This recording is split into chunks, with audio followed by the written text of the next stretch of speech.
You don't need expensive trees to start bonsai. This Picea pungens, or Colorado blue spruce, costs just 45 euros, raw, untrained, and mostly overlooked. But inside it, there's a bonsai, and in this video, I will show you how to see it, how to choose a front, build a strong line from base to apex, and make the first critical decisions.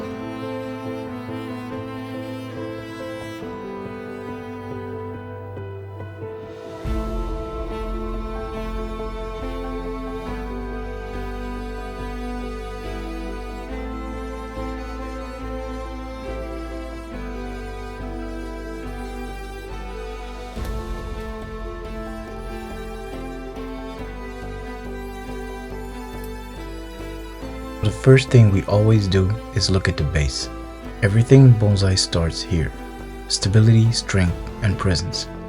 We're looking for the widest point, the strongest foundation the tree has to offer. But right now, we can't even see it. The Picea pungens is still in a nursery container, which usually means one thing. Before we make any decisions, we need to dig, carefully, layer by layer, until we find a nebari. In most nursery stock, it sits right in the center of the pot, and there is no design to be made until we uncover that.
Now that the nebari has revealed itself, the search for the line begins. The movement of the tree, from root base to apex. But right now the tree is still speaking too loudly. Branches crossing over, multiple shoots fighting for the same space, and too much noise hiding the form underneath. There is a beautiful line, on two sides, but you just can't see it right now. And this is the difficult part, making choices. Because every cut changes the future of the tree. And in bonsai, patience is often more important than ambition. So instead of chasing the final image, we're going to create structure. We reduce the noise, follow the movement of the trunk, and simplify the branching.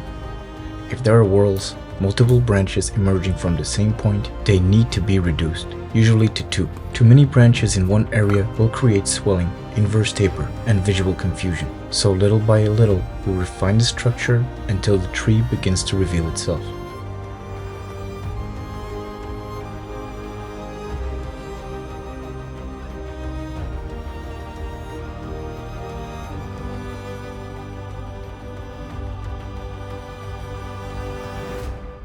When choosing branches, I always start with the obvious, and this is an obvious cut. It sits on the inside of a curve. If we leave it, the area will swell, and the movement of the trunk will disappear. So that's the first cut.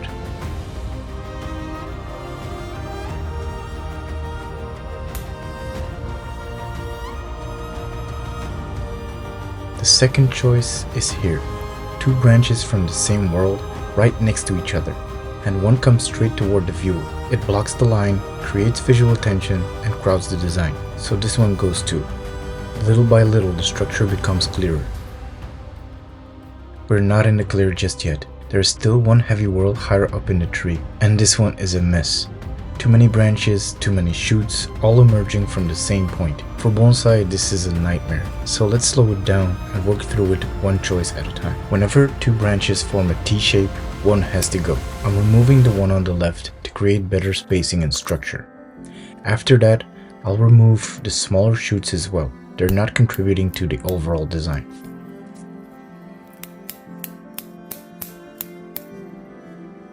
Then there's another obvious choice. This branch goes upward, while the rest moves horizontally, more or less. Since this is a subalpine species, I'll eventually lower the branch angles to create a more mature weathered feeling. So this one doesn't fit the story, and it has to go. There's another one on the left side, slightly upwards, just a bit off from the rest. So it's subtle, but in a tree like this, nuances really matter. When there are too many branches and unlimited options, you choose by hierarchy and direction. And this one doesn't quite fit the line we're building yet, so it's removed. And yet again, the structure starts to simplify. One of the most interesting traits of the Colorado blue spruce or Picea pungens is its epicuticular wax layer. The blue coloration isn't just aesthetic, it's a structural adaptation. That wax coating on the needles scatters light in the blue spectrum and helps reduce transpiration and UV stress at high altitude. In its native Rocky Mountain habitat, this species often grows between 1,800 and 3,000 meters of elevation, where radiation is intense, winters are harsh, and water is limited. So what looks like a blue ornamental tree is actually a high altitude survival system built for light management and drought resistance. With spruce, cleaning is part of the design process, but it has to be precise. You don't strip the tree blindly. If a needle is still firmly attached, the tree is actively using it. Only the weak, loose needles will come away very easily. So the rule is simple: light pressure, no forcing, but a gentle pass of the thumb, and what releases is what the tree no longer relies on. Normally when building a pad, you stagger the branches. Left, right, left, right. But here we're doing something different. Because this is the first styling, I want to preserve as many branches as possible. So instead of reducing aggressively, I'm flaring the structure open and temporarily using branches from the same side. Later on, we'll refine it into a cleaner staggered pattern. But right now, preservation is more important than perfection.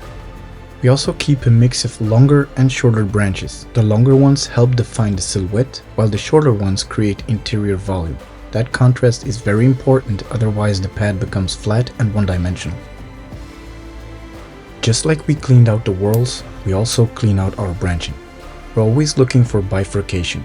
If 4 branches emerge from one point, the structure becomes messy and unstable. An important criteria is branch angle. In nature, branches go towards the main branch and then towards the light, which creates an acute angle. Those angles tend to feel more natural and more mature. So when choosing between branches, I'll choose an acute angle over an obtuse angle almost every time. Branches growing straight down are usually easy choices to remove. We want the underside of the pads to stay clean. It creates a better definition and gives the branching a lighter, more refined structure.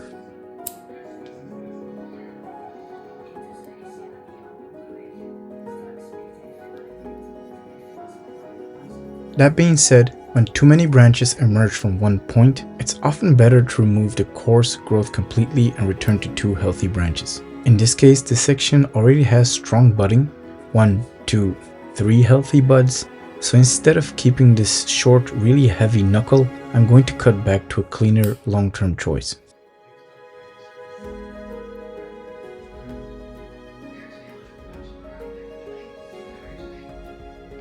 Now that the tree is cleaned up and all the major choices are made, the structure becomes much clearer.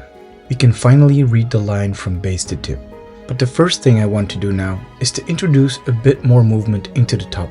There is already flow in the trunk, but pushing it a little further will strengthen the overall direction of the tree. I'm also keeping more branches than I'll need in the final design. Some of these lower branches will eventually be removed, but after this much reduction, it's better to preserve strength and options for the future. For now, the tree can stay a little bit longer and leggier. Refinement comes later.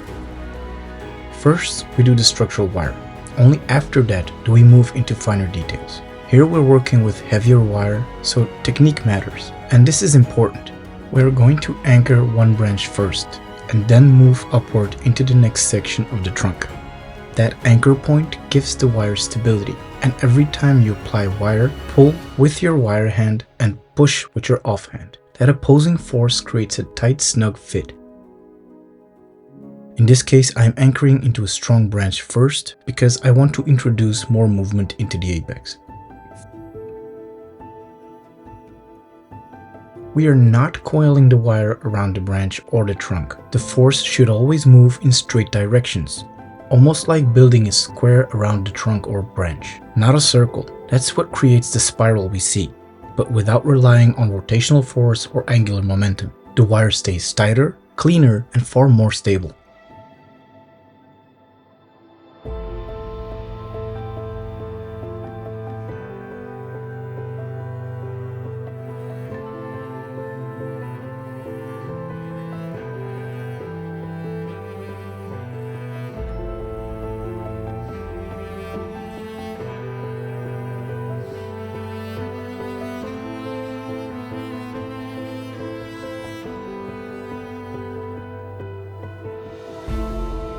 When bending the apex, control is everything.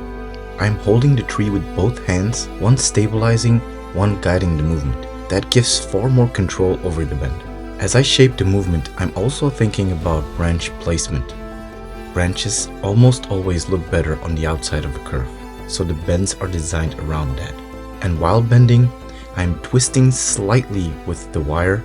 That tightens the wire, improves control, and makes the bend much safer. Wood fibers behave a little bit like bundled straws. If you force a bend in one direction, they can split. But twisting helps those fibers support each other, allowing the trunk to bend more safely and more naturally.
Picea pungens is an apically dominant species.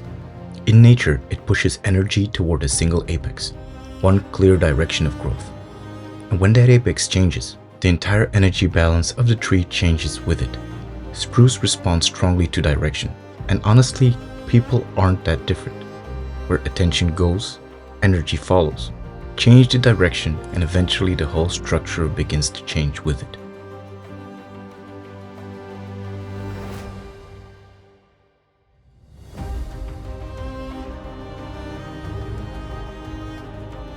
We usually wire two branches together, the two-branch principle. Ideally, branches of similar thickness, so the same wire can support both evenly. And when wiring, always think in systems. Two connected branches create a stronger, more stable structure than wiring them individually.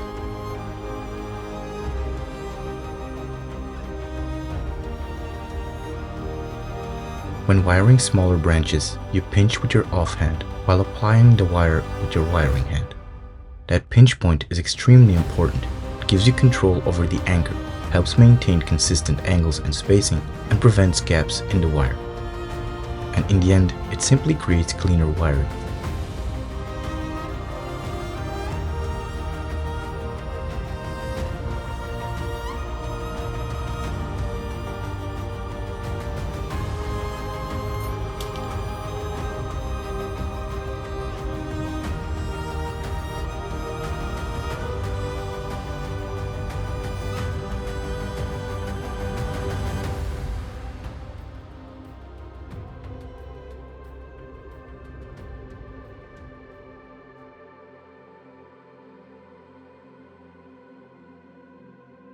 When building a branch pad, we always start with one main line, the primary branch coming from the trunk.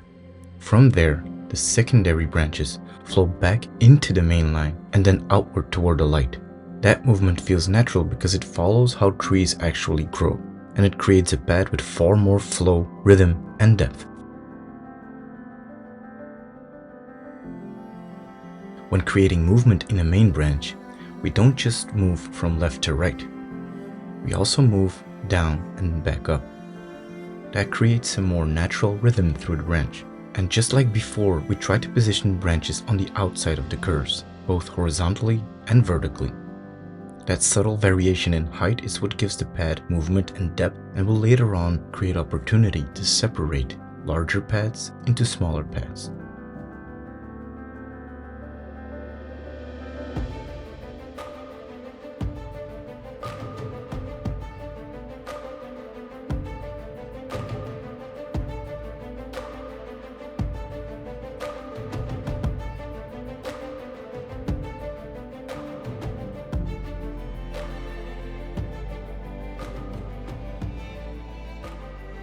As I mentioned earlier, Picea pungens is a subalpine species. In nature, these trees carry snow loads, survive heavy storms, and get shaped by years of harsh mountain weather. So I'm lowering the primary branches down to reflect that struggle. Because in bonsai, and maybe in life too, the most beautiful forms usually aren't the untouched ones. They're the ones that endured pressure and kept growing anyway.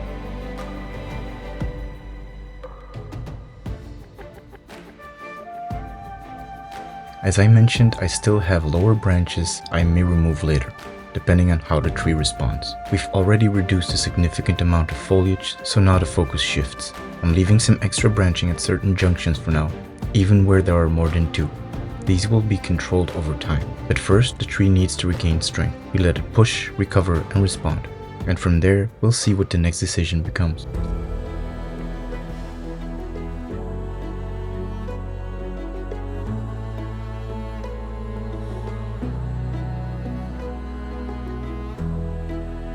What I hope you take from this isn't just how to wire or prune a tree.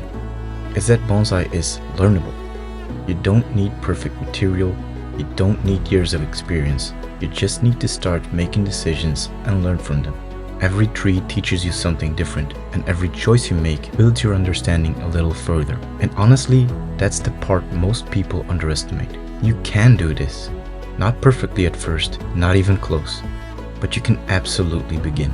If this video gave you a spark, then you're already on the right path. Like and subscribe if you want to follow the journey. There's a lot more coming, and I'm currently working on the next video as we speak. And remember, bonsai isn't about controlling nature, it's about learning how to see it.